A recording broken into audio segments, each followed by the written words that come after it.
Today I want to talk about my first cruise that I ever took, and the itinerary was Alaska out of Seattle port. I was really very lucky because it was actually a Abraham-Hicks workshop seminar, and she usually holds her workshops on with Celebrity Cruise Line. In the past, I would always wonder why people went on cruises.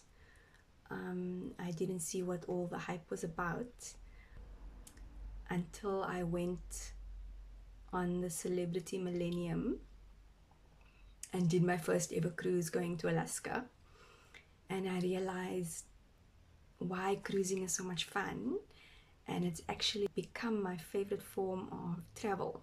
It took place during COVID.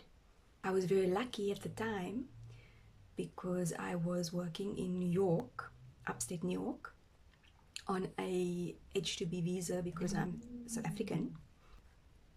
Usually on my visa, and because of my nationality, I would need a visa to enter Canada. But because of COVID, Canada had closed its borders. Alaska cruises, no matter what the cruise line, they always end up stopping in Canada, either on the way to Alaska or on the way back to Seattle. So I was actually able to go on this cruise because they were going straight to Alaska and staying within the Americas and not going into Canada at all. So everything just worked out in my favor that I was able to do this trip. I also feel like it was meant to be that I go on this cruise because late one night I couldn't sleep and I was laying in bed. I had just finished a long double shift. I was feeling a bit sad because we were short-staffed and I was overworked and tired. I was actually stuck in America at the time because most of the countries had closed its borders. So I actually wasn't allowed to go back home. That's why I ended up staying in America and working. And I mean, I felt lucky that I was able to work because I know that a lot of people went through tough times and they lost their jobs during COVID. So anyway, I was laying in bed trying to sleep, and I got this inspired action to check online just to see when there'll be another workshop taking place. I discovered that she was hosting a workshop with Celebrity Millennium. I got so excited because I was able to do this. It's a 7-day cruise, and I'd obviously need to request time off from work. The thing about my job at the time was that you could put in a request for time off, but it wasn't guaranteed. So I was like, okay, let me try my luck and see. And I asked my manager. Usually they're quite lenient if it's quiet, but if it's busy or there's any like holidays going on, then usually they need you to work. This cruise was taking place in August, and we had just finished a busy period, and my manager actually said it was fine. I was so happy, and I looked into flights, and there weren't much flights at the time because it was COVID, but I managed to find a direct flight out of New York, out of LaGuardia Airport with Alaska Airlines, and it was a direct flight to Seattle.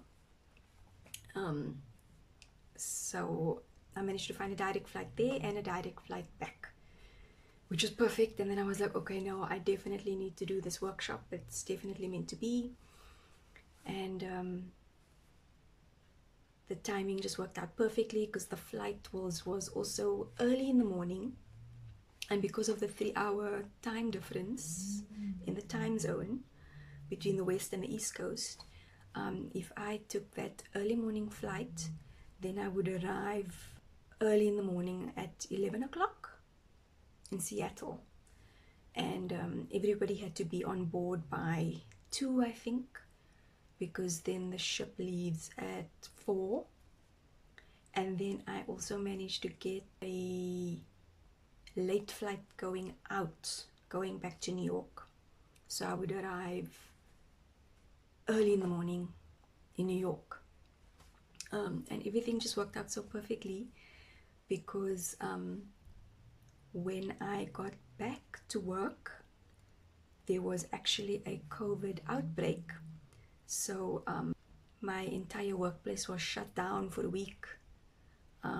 So I just felt like it was perfect because I was so kind of exhausted from lack of sleep and the time zones and the traveling, that I was like, oh, thank goodness, because now I can actually just like relax and catch up on all the sleep that I missed out on.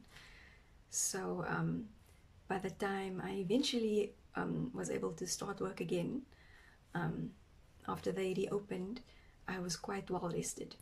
It was a really amazing cruise. It was my first time being on a fancy ship, because the only time I had ever cruised before was on really old beaten down ships going out of Florida to the Bahamas. So it was my first time on a beautiful, gorgeous ship that was actually just refurbished, and it had beautiful artwork all over the ship, lovely restaurants, and friendly staff. What they do is they have a roommate match. So anybody that's traveling alone, they match you up so that you can share a cabin with another person traveling alone. So that was nice that I got to make a new friend and save some money, because I didn't know this at the time, but when you travel on cruises, they charge you, if you're one person, they charge you double occupancy.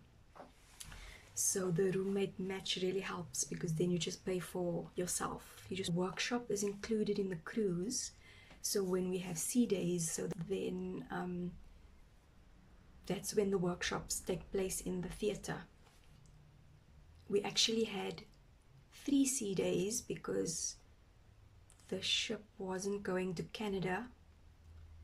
So we had an extra sea day of scenic cruising, like within the in the glacier part of Alaska.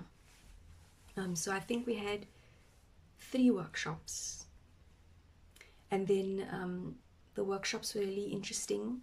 It was actually my first time ever attending an Abraham-Hicks seminar. I usually used to listen to her on YouTube. That's actually how I found out about her, because I was listening to Louise Hay one day, and Louise Hay recommended to listen to Abraham-Hicks, and I actually had to Google her, what she's about and what her and her husband do, and how she channels, and how they go around America holding workshops, and she also holds them on cruises.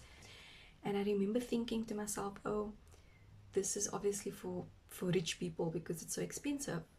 And I never in a million years would have ever thought that I would ever have gotten the opportunity to see her live in a workshop, let alone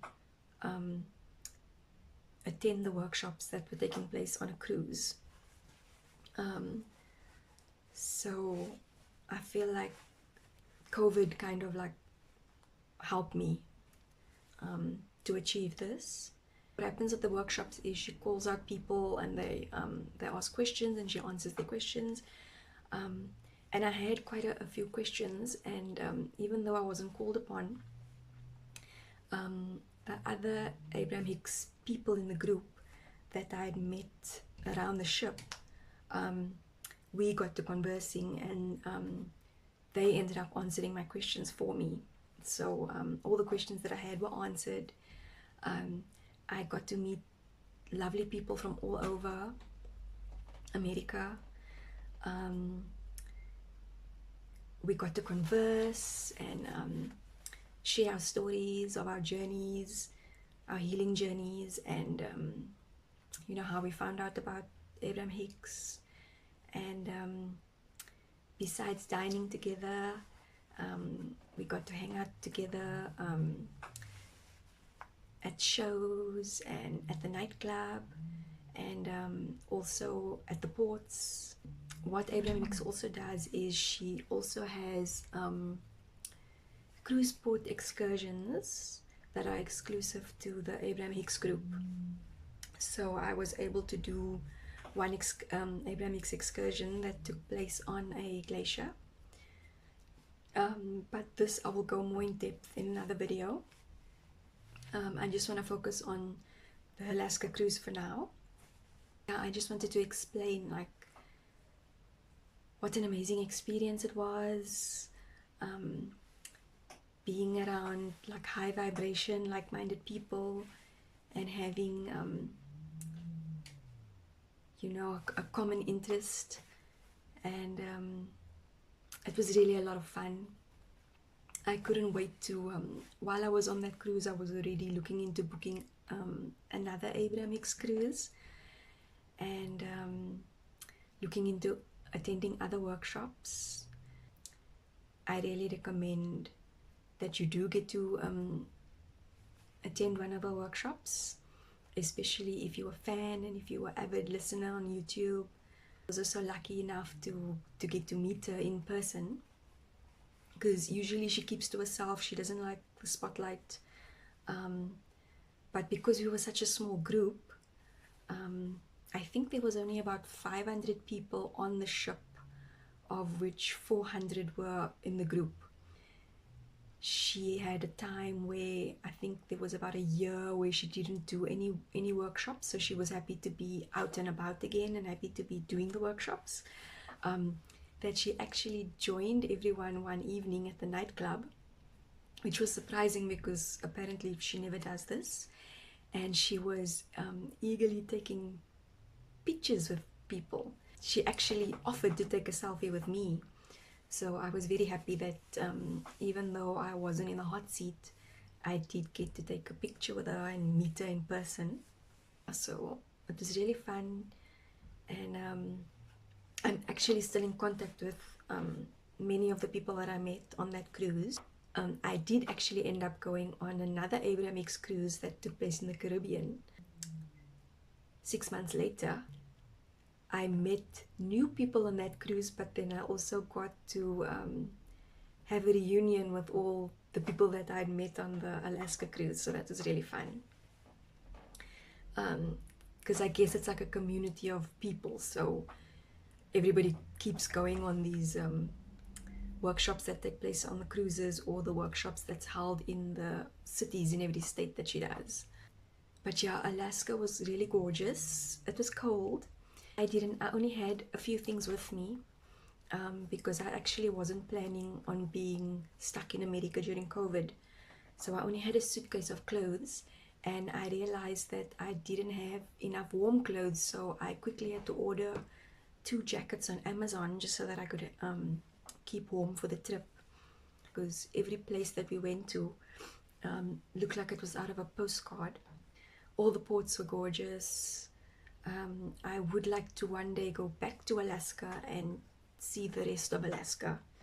I heard at some time in the year, like around September, you can actually see the northern lights. I feel like I only just got a taste of what Alaska's about, because we were only at the ports for half a day. So now that I got a taste of what Alaska's about, I would like to go there and maybe stay for about a week or 2. So yeah, I will actually do another video on the ports that we went to. Even though it was cold, I still went in the jacuzzi because it was heated. So I was glad that I packed my bather just in case. And then I got to use all the other amenities on the ship, like the sauna and the gym. I'm really glad I went, because it opened up this world of cruising. And now I love cruising. Glad I went on with celebrity cruises, because I feel like that also set the bar. And I've only ever taken celebrity cruises. So far I've been on 6 cruises, 5 were with celebrity. I did do 1 cruise with Princess, and I was a bit disappointed because I kept comparing Princess to celebrity. But I realize now that obviously every cruise line is different. To lower your standards depending on what cruise you're going to go on. I chose a balcony cabin, so depending on what cabin you choose, the rate will be different. Mark, the guy that I was liaising with, recommended, because it's my first time, I choose a balcony cabin, and I'm so glad I did, because my roommate and I could sit outside on the balcony and watch the views, or you know, wake up and then look out to see what port we're at, through the balcony sliding doors. So we also got little surprises every evening. We got gifts from Esther. She gave us a pen, and then a notebook, little container to keep on our desk, to keep pens and stuff in, a keyring, also a sticker that you put on the dashboard in your car, and then it reflects on the window, and the reflection says everything is always working out for me. Experience like all the little events that they have that takes place on the ship, on sea days or even on port days. And I made friends with a lot of the staff that work on board. They were from Asia. And then I also met the cruise director. Didn't even know there was such a thing as a cruise director, but I got to meet him. He was really funny. It was a lot of fun. There was all kinds of entertainment going on throughout the night, every night. I actually didn't realize that every hour on the hour is booked with something, and that you can actually burn yourself out if you try to do everything. You get a flyer every day that gives you all the information of everything taking place on the ship. I didn't want to be left out, so I was trying to do everything. So I was running from one end of the ship to the other. The nice thing is that you only have to unpack once, and you get to wake up in a different port every day. And it was really sad at the end when I had to pack up. I kept putting it off, and then I ended up packing at like 2 o'clock in the morning after coming back to my cabin from the nightclub, because I was just having so much fun. I barely slept. I think I slept on the plane going back to New York, and then in that week when my work was shut down, and then I slept on the plane going there, because my flight, I had a 5 o'clock flight, and I didn't want to be stuck in traffic, so I ended up taking an Uber to the airport at 1 o'clock in the morning, just so that I'm at the airport and I don't miss my flight. So by the time I got to the ship, I was quite exhausted. But yes, it was all very worth it, and lots of fun. I hope you enjoyed this video. Thank you for watching, and I will see you in the next video.